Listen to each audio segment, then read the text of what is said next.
Good morning, Animation 2. Today is Tuesday, April 14th.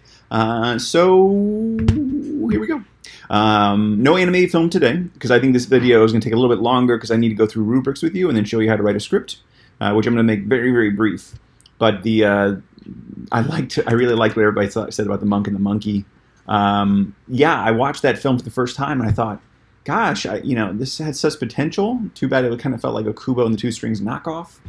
But, the beginnings was like trying to teach the boy how to be patient, and I guess to gain wisdom, but then he doesn't at all, and then he learns how to be caring and save another life, and then that was the point he was supposed to learn. But then I'm like, there's so much backstory there that's not in the film that like none of it really means anything. So I kind of like hate it at the same time that I like it. So that was kind of my huge beef. So yeah. What else? Oh, Flipgrid. I really enjoyed watching the Flipgrids. I enjoyed watching Bossert. If you haven't been able to get on there and watch all of these, I definitely would go and watch these three because I think these are really good examples of what we're trying to accomplish. But despite Bossert's vertical video frame, which was really funny, I love the idea of a toy in a toy store. Toy store. I love the idea that it's just this toy that we're looking at and the camera's like panning closer to it or actually dolling closer to it. And then we're hearing these kids decide on which one they want, and that the doll wants to be taken or whatever. And then it gets, there's so much drama inherent in that moment, and it's so easy to animate. It would be so good. I love it. I love it. I love it. I loved your TED Talk, panning across pictures with sound design. This one is, I think, elegant. And if you didn't get a chance to listen to it, Aiden's idea was having all the pictures from a person's life on a table, and the camera's just kind of moving through them kind of slowly as we kind of just go through their life from birth to death, and then how life kind of cycles through. There's really no animation here because you're really just drawing everything that needs to be drawn, all the pictures, and then you're animating the camera. So that's brilliant. I love it. You should definitely do that. David, the shot of the radio as you hear what's on the radio. That's great. There's so many ambient sounds here, from the car running to the sounds of cars passing as we're driving, to sirens, to there's so much. You can hear all of that, the sound in that world coming to life.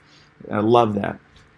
I do get a bit nervous, because I feel like some people are still doing that thing where they're kind of like inching their toe towards overcomplicating it. It's like several people talk about wanting to animate shadows. And animating shadows is, it's still animating. You're doing a lot of it's movement, It's very specific keyframing, and I would try not to animate shadows if you can. That seems to be a commonality. I would like this project to not be an overwhelming project for you guys for a lot of reasons. One, because you guys just finished a very large project that took 10 times longer than it should have, right? And I don't want to do that again. And then two, we're all not in school right now and not working in the most ideal situation. So I don't want you to overcomplicate it for that reason. So keep it simple. Keep it simple. These are three great examples. If you feel like maybe your ideas are maybe too complicated, then this is a good time to switch it up, okay? All right. The next step of the project, because I think that most everybody has a good project, a concept going, and you're maybe have a little bit more work to do, but you're right there, okay? So I'd like to review the rubric for the script for this film. And if you were to go to our files bin right here, you're going to see that there's the two scripts, or the two rubrics right here for our project, okay? The first one's going to be for our script that you guys have to write, which I'm going to show you about right now. You guys ready? Now, I know this could look a little intimidating, but it's not. It's actually pretty simple. These are all examples down here for you guys, okay, to help out. Formatting. The script is at least 2 pages long and is formatted correctly. The formatting must include, and when I say 2 pages long, I don't want you to get scared away that like, oh my God, that's a lot of writing. In script terms, that is not a lot of writing. And I'll show you, because I'm going to show you how to format a script. 2 pages is actually pretty short. And usually about 1 page of script equals about 1 page of screen time. it's like it's not exact, but it's close, okay? You must include these 4 things, which we're going to go over when I show you here in a second how to format, okay? Exposition must be in your script. The exposition is the insertion of background information within a story narrative. This information can be about the setting, the characters, the backstories, their backstories, the prior plot events, the dialogue, historical context. It pretty much tells the audience what is going on at the beginning of the story so they have an idea of what's happening. If I see a guy sitting at a desk and that's it, there's a little exposition there. He's a professional, he's wearing a suit and tie. Okay, I get it. It's pretty vague.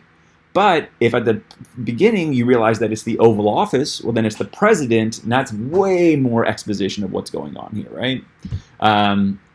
If you guys have any question on how to include exposition, but it shouldn't be too hard, If we were to use one of these examples of like a toy in a toy store, you'd have a toy sitting on the shelf, and then I hear a kid saying, I don't know which one I should choose. Boom, that's it. That's your exposition.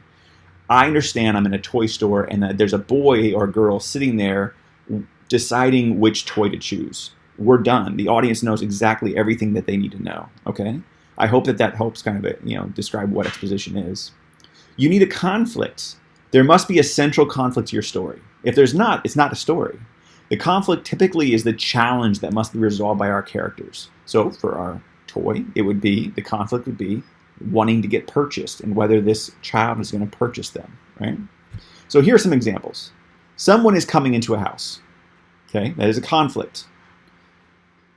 Someone is walking up to ask another person to prom. There's an inherent conflict there, right?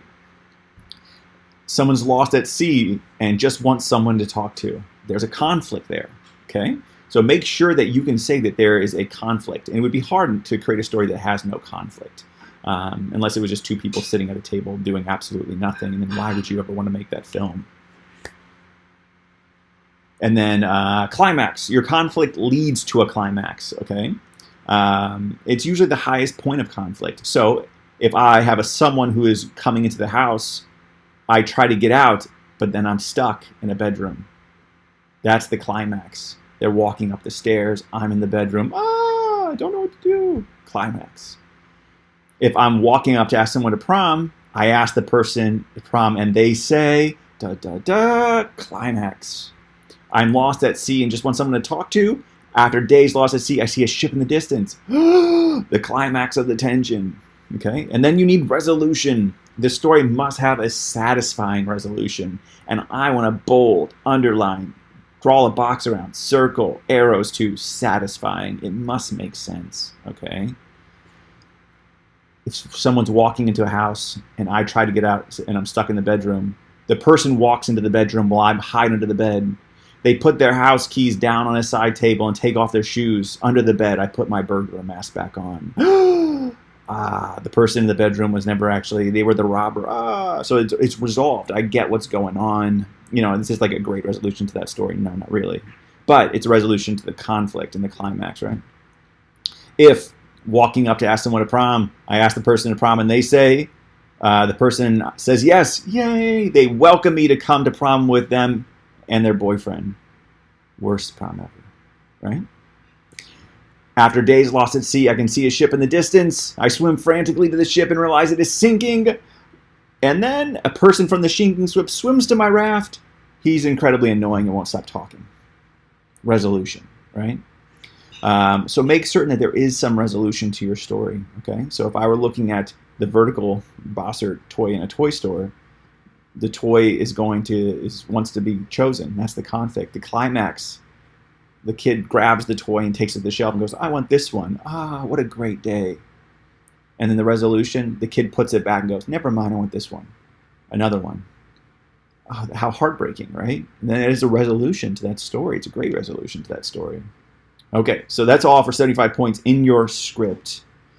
What I would like for 10 points is a strong hook. Within the first half of your page, there is a hook there that makes me interested in what's happening.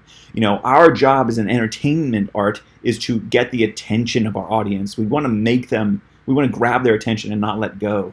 You can't start off slow. You need something to grab their attention, okay? So really, really think about if you are if in that first half page, if it's, is this a short film that you would watch? Are you interested? Okay. And then if you want an A plus, include one of the following: a twist ending, and this would be a twist ending. Conflict A.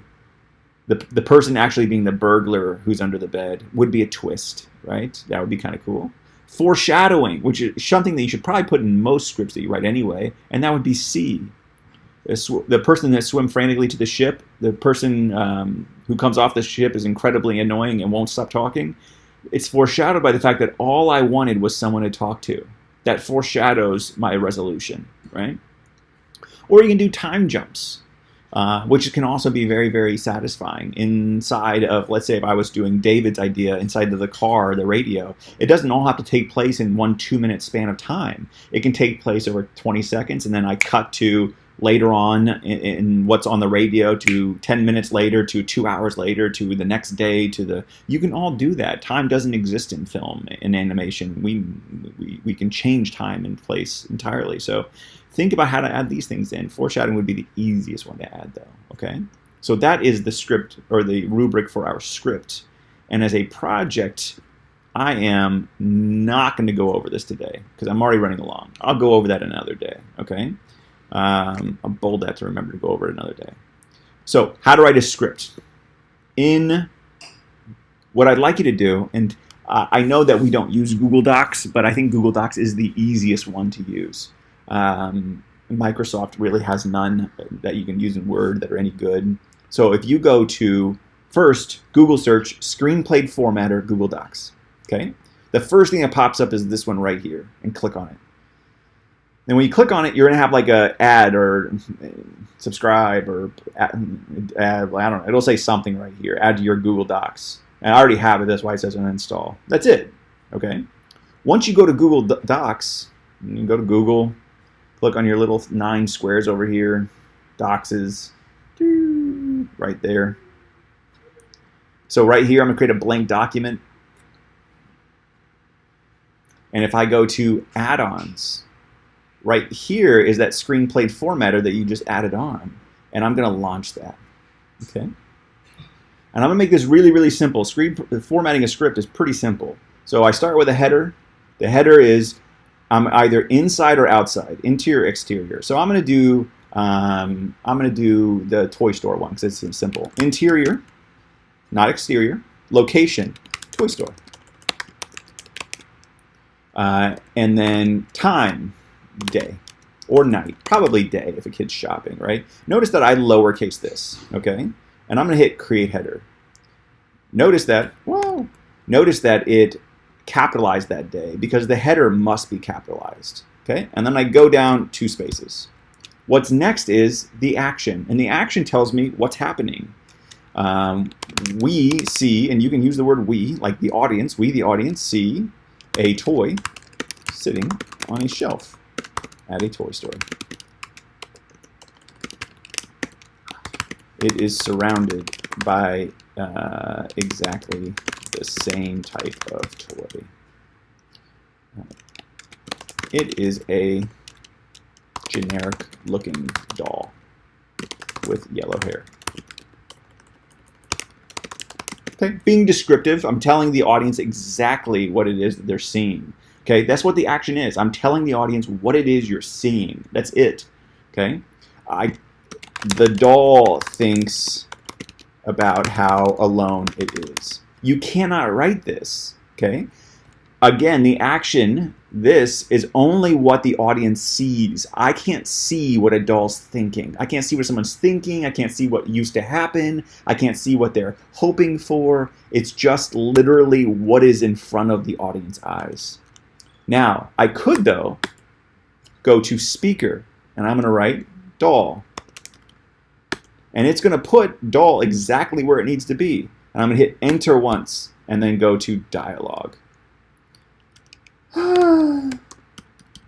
I am so lonely, yo.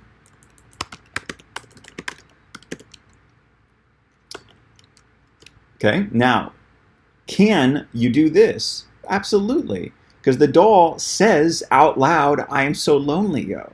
Well, but then you say, but The doll didn't say it out loud. It was thinking it. Well, then I'd put just this. And that means voiceover. So I know that it's not actually saying aloud, it's thinking. I'm so lonely, yo. Can you put yo? Yo's not a word. That's not part of the English vernacular, is it? I don't think so. But yo, yes. You can do any mispronounced. Let me tell you what, son. Can you do this? Well, sure. I mean, like, you have to spell it exactly like the person's going to say it. Okay? So once the doll says, I'm so lonely, yo, then I can go back to an action. A boy walks by in front of the doll and stops. That's it, okay? And then I can go back to speaker. Now it's a different speaker. Boy. The boy says, dialogue. I like that doll. Remember I told you that 2 pages really isn't a lot of writing? Because look at this. Look how much space you're doing. You know, for every time that someone says one thing, you're skipping like 4 lines, right? So 2 pages gets filled up very, very quickly. And this is what you're going to do. You're going to write your script out for me, okay, using slug lines, which are called headers in this, actions, what the speaker is, or the character is, character name, and then the dialogue, what they say. Don't worry about any of this other stuff. That's all I really want, is this. Once you're done, you can just name it script up here and go to File, Download as PDF document. And that's what I want, turned into me, okay? You're going to begin writing the script. I don't expect you to finish it before next class period. But so don't feel like you need to export it out and turn it into me. I'll tell you how I want you to turn it in next time, okay? Dialogue is going to be key in this film, okay? Also keep in mind that everybody must have dialogue in their script. If you do not want dialogue, you're going to have to convince me why it is you don't put dialogue in a film that's mostly audio designed, okay? It's pretty important. If you can come up with a reason why it shouldn't be there, I'm all for it. But you make sure I'm okay with that one first, okay? I know this has been a long video. Thank you for watching. Make sure you do the review and reflect question. Happy writing. Make sure that your ideas are simple enough to do. Have a great day. Bye, guys.